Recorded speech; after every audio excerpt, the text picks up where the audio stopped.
Hello and welcome back to Bayside Stories. This is the second installment of what I am going to call Tales of the Daedra, where I will eventually cover every single book that has anything to do with Daedra. There is no real order to it, but if you want to watch the first episode, there is a link in the description for you. And now, I have a little homework for you. I want you to comment and tell me what you want to see changed about my videos.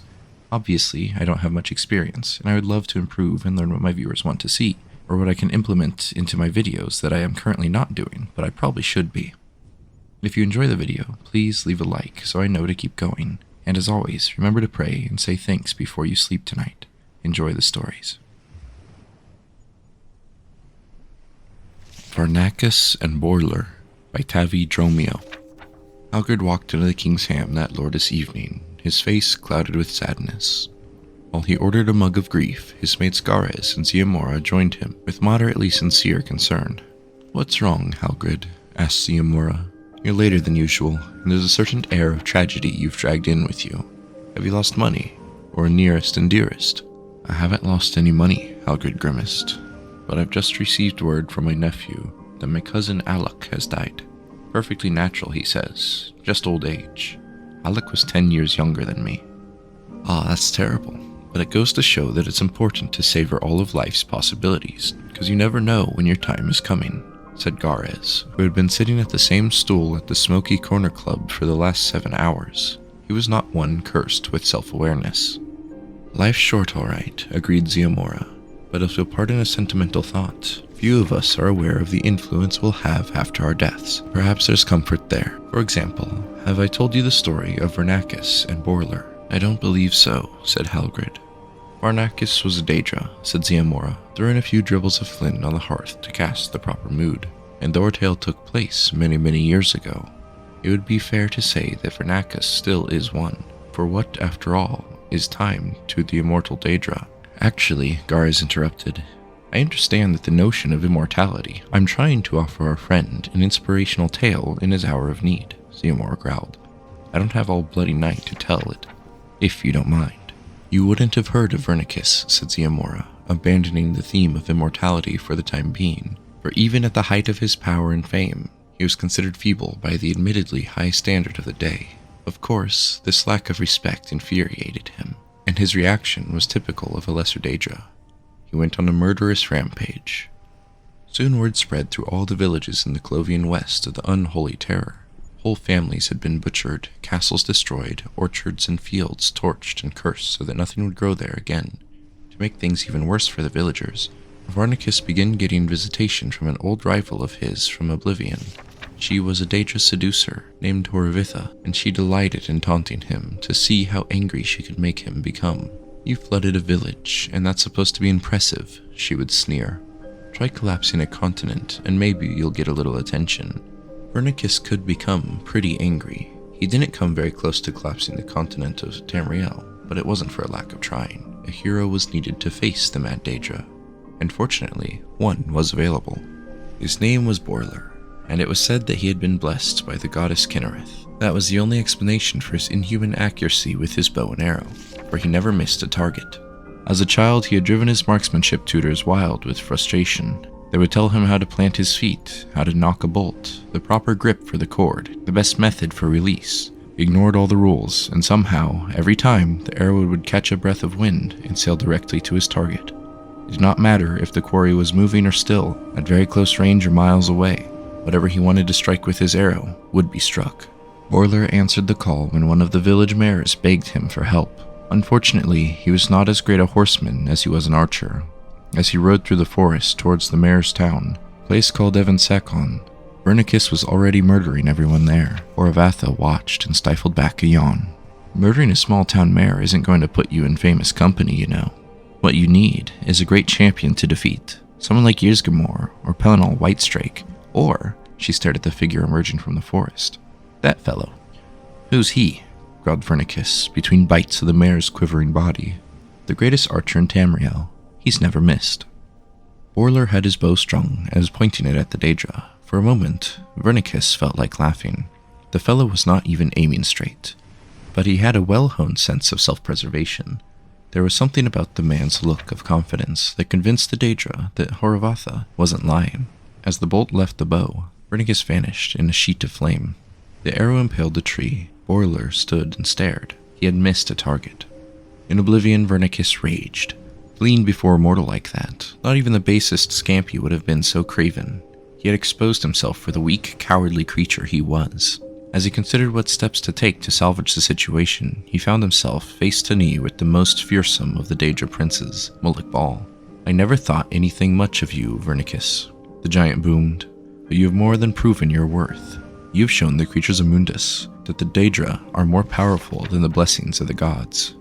The other denizens of Oblivion quickly agreed, as they always did with the view of Mulek Bal.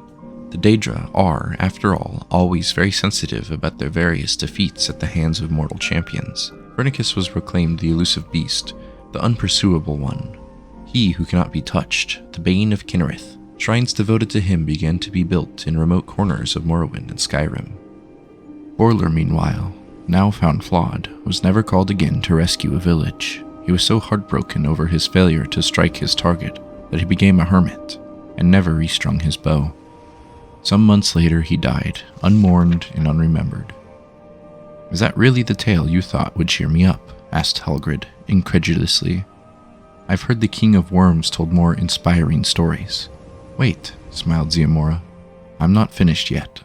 For a year's time, Vernaccus was content to watch his legend grow and his fledgling worship spread from his home in Oblivion. He was, in addition to being cowardly and inclined towards murderous rages, also a very lazy creature. His worshippers told tales of their master avoiding the bolts of 1,000 archers, of moving through oceans without getting wet, and other feats of avoidance that he would rather not have to demonstrate in person. The real story of his ignominious retreat from Bourlor was thankfully forgotten.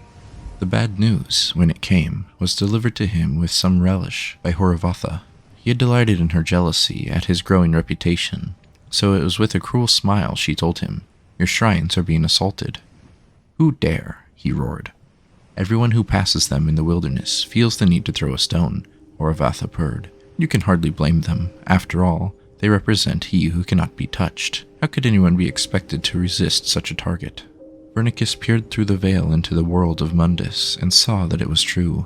One of his shrines in Clovian West Country was surrounded by a large platoon of mercenary soldiers who delighted in pelting it with rocks. His worshippers huddled inside, praying for a miracle.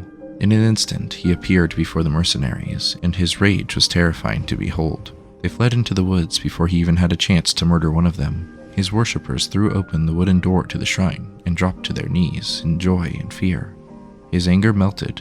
Then a stone struck him, then another. He turned to face his assailants, but the air was suddenly filled with rocks. Vernaccus could not see them, but he heard mercenaries in the woods laughing. "It's not even trying to move out of the way. It's impossible not to hit him," scoffed another. With a roar of humiliation, the Daedra bounded into the shrine, chased by the onslaught. One of the stones knocked the door closed behind him, striking him on the back. His face broke, anger and embarrassment disappearing, replaced by pain. He turned, shaking to the worshippers, who huddled in the shadow of the shrine, their faith shattered. "Where did you get the wood to build this shrine?" Vernaccus groaned.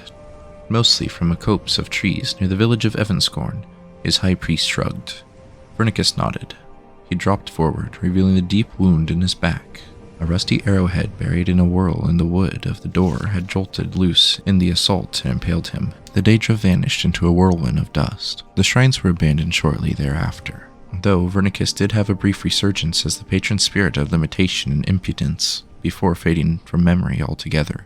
The legend of Bourlor himself never became very well known either, but there are still some who tell the tale like myself, and we have the advantage of knowing what the great archer himself didn't know on his deathbed.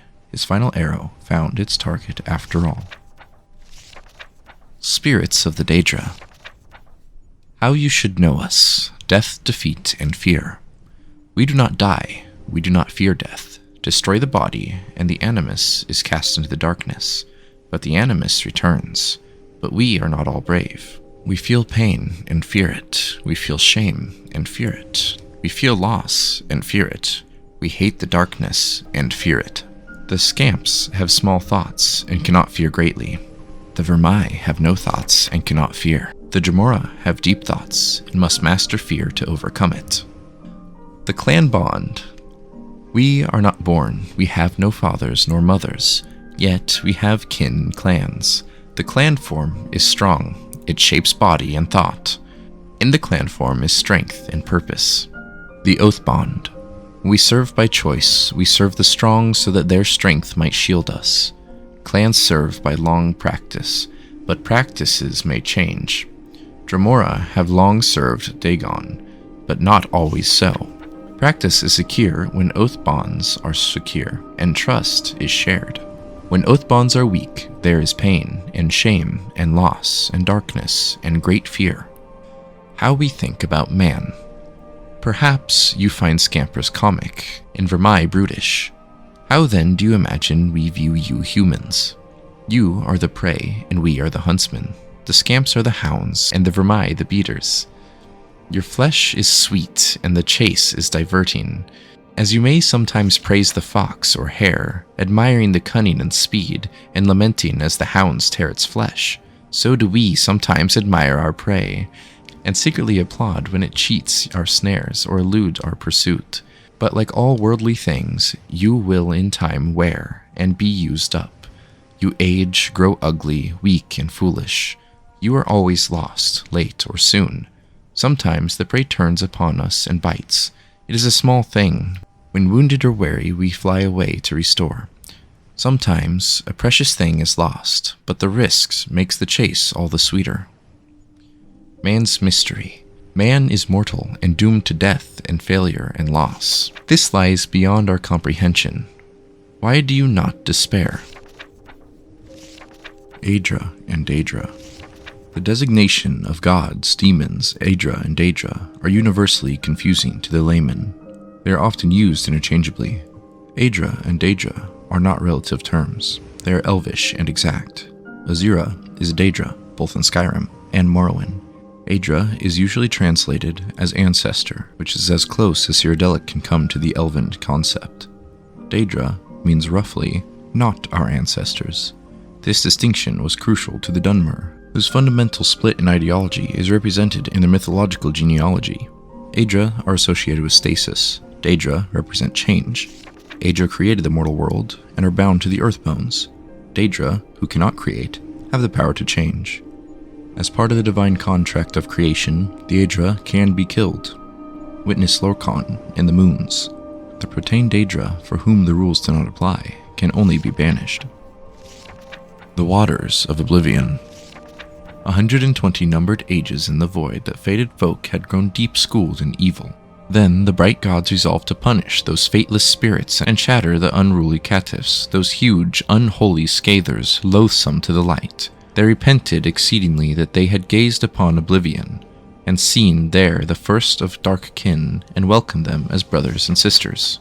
The Principality of Victory beheld how great was the wickedness of the wayward spirits, and saw that they were bold in sin and full of wiles.